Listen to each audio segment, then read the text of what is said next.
What's up? Good morning, good morning. Magluluto tayo ng pusit sa kamatis. Yan. Hindi lagi adobo. Yan. Ibang putahe naman, ibang recipes tayo. Okay? So, pusit sa kamatis at saka sa maydano. Okay?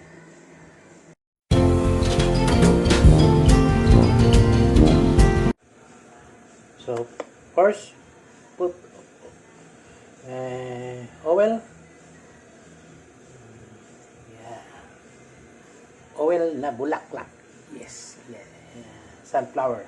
Okay. Then, second, garlic. Yes.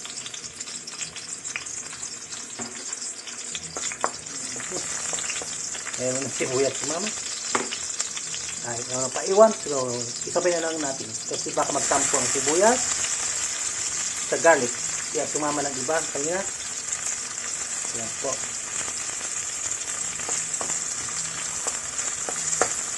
Ito yung naiibang putahe. Hindi adobo. Huwag lagi adobo.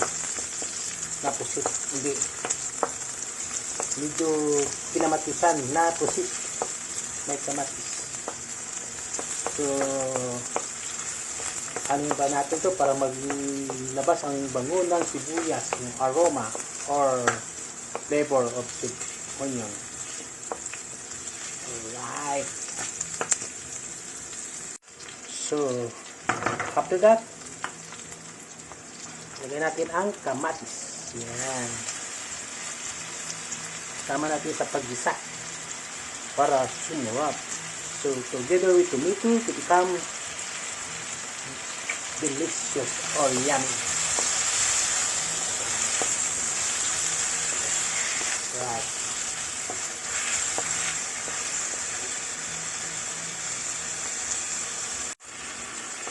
So, continue cooking kamatis or tomato. Pagpatuloy natin hanggang absorb siya. Okay. So next, ilagay natin ang pusit. Put the calamari now. Or squid. Yan. Haluin para sama sila lahat.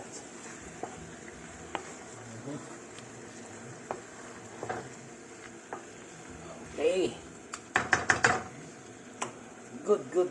And hayaan mo siyang mag-boil ng hanggang maglambot.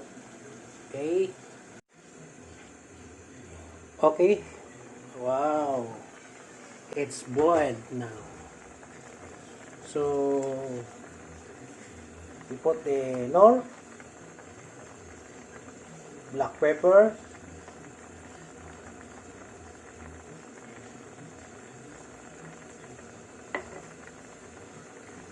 red pepper, paprika. Right. So, leave it to boil.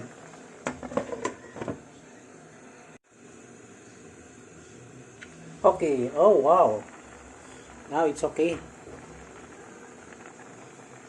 So, we put the lagyan tayo ng green chili and parsley. Yes.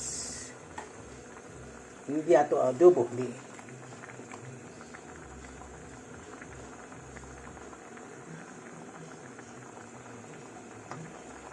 Yeah.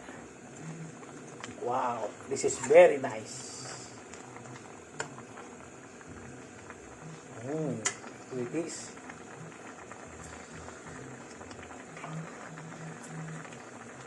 Wow. Perfect. Calamari soup. So, cover. And lid in 3 minutes and close. Okay? Thank you for watching and subscribe, please. Thank you. Bye-bye.